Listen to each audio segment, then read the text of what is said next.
So I have a chicken from Murray's right here in Sullivan County, and I left it uncovered overnight just to kind of dry out a little bit. First thing I always do when I have a chicken is just clean it up a little bit, take out this fat.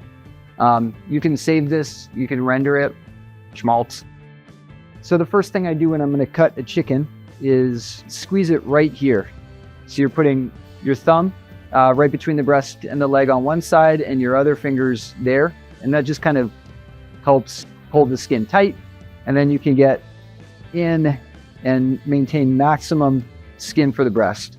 And then the same thing over here, right there. So the legs have their skin perfectly intact. You have plenty of skin on the breast. Then I come and just pop those legs out of their joints. And then when you take the legs off, you can make sure to get the oyster. There's one on either side. I think this is the adductor muscle. So come all the way up right there, and you can see it's nice. Pop the joint. And then there's so much good meat right here. And I see a lot of people when they're cutting chickens just kind of leave that on there. You don't want to get all of it. And I'm not even really cutting it. I'm mostly just pulling it off using the knife to anchor it in place. So nothing went to waste here. Got everything checked. Sometimes right here, there's a little bit of bone fragment left from the hip. Check here, make sure everything is nice and clean. And then one leg done.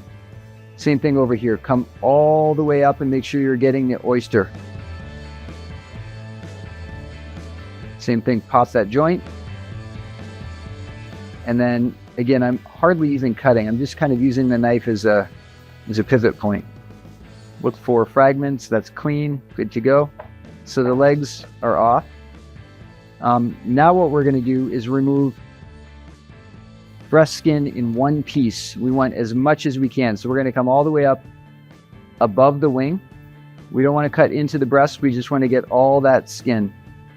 And then again, we want as much as we can down here. So the breast runs along here. I didn't cut into the breast, but I got all of the skin. And we're going to peel it back. Fingers are the best tool for this. There's some of this fascia, I guess, that holds the skin to the meat. You can tear it, you can cut it.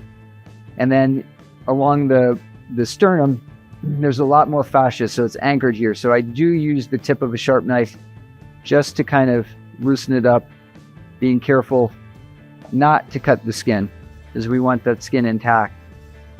Then you can go back to fingers, and it comes off pretty easily. And then take off the rest of the skin. So we have this nice big piece of skin. The breasts, just push down on it so that they sit flat instead of kind of up like this. And then you're going to make an incision on either side of the sternum, as tight to that sternum as you can. There, there. And then I'm right-handed, so I'm going to start with the left breast and come. This is the wishbone. You want to hug that. And I am going to include the wing when I take the breast off, not because I want it attached, but just because it's easier to remove the breast with the wing attached. But then I can come and remove that wing. Set that aside. You can see that the tenderloin is still attached. We're just going to take off all this kind of stuff. I don't need that. And then we have one breast. Set that aside. Come for the other one. Again, I'm right-handed. So when I go for the right breast, it's a little awkward cutting like this. So I'm just going to rotate. And then I can come in right along this wishbone.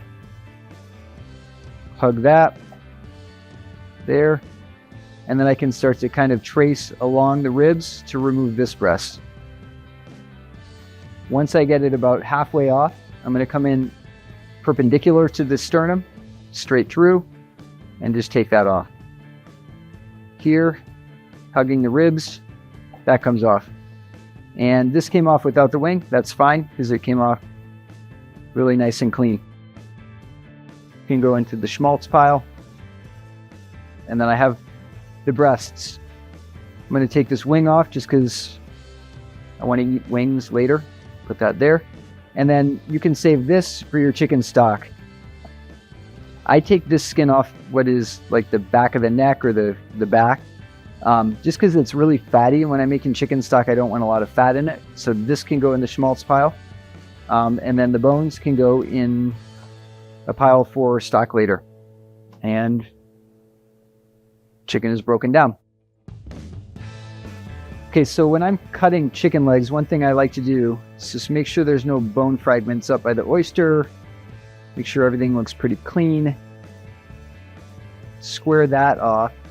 Depending on how you're cooking it, you may want to leave all that skin on. I don't like to cook chicken legs whole like this, just because sometimes the thigh cooks at a different speed than the drumstick.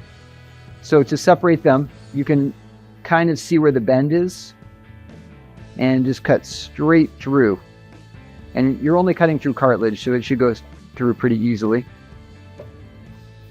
Now, I just think it looks a lot more attractive to French the drumstick. You don't want to smash down too hard because it's really easy to break this bone. I'm just taking this part of the cleaver or whatever heavy knife you have and just putting that little score in the bone, I guess. And then you can break it. And I like this knife because it has this kind of elbow. This is good for getting around bones. Just come, push that down. Then you can take this little foot part and take that off. And you'll see a bunch of tendons. You can clean those up. And it just eats a lot better this way.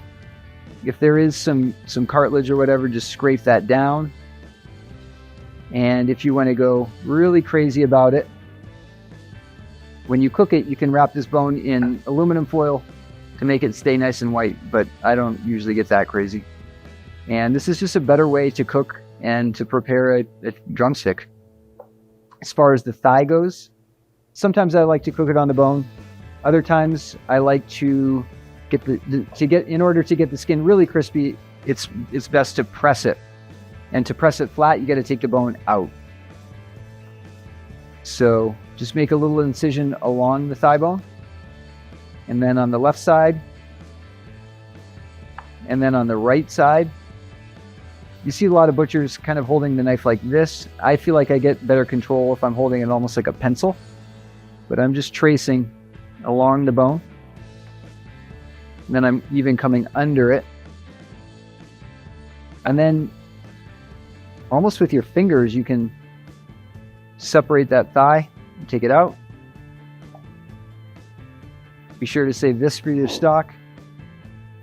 And then the last thing I do is, you can see it's not quite fat. There's not much you can do about the oyster, but this part you can flatten out just a little. And again, I don't want to take it off. I don't want to butterfly it fully. Just open it a little, and that exposes this blood vessel. And you can take that out. This is fine for your stockpile.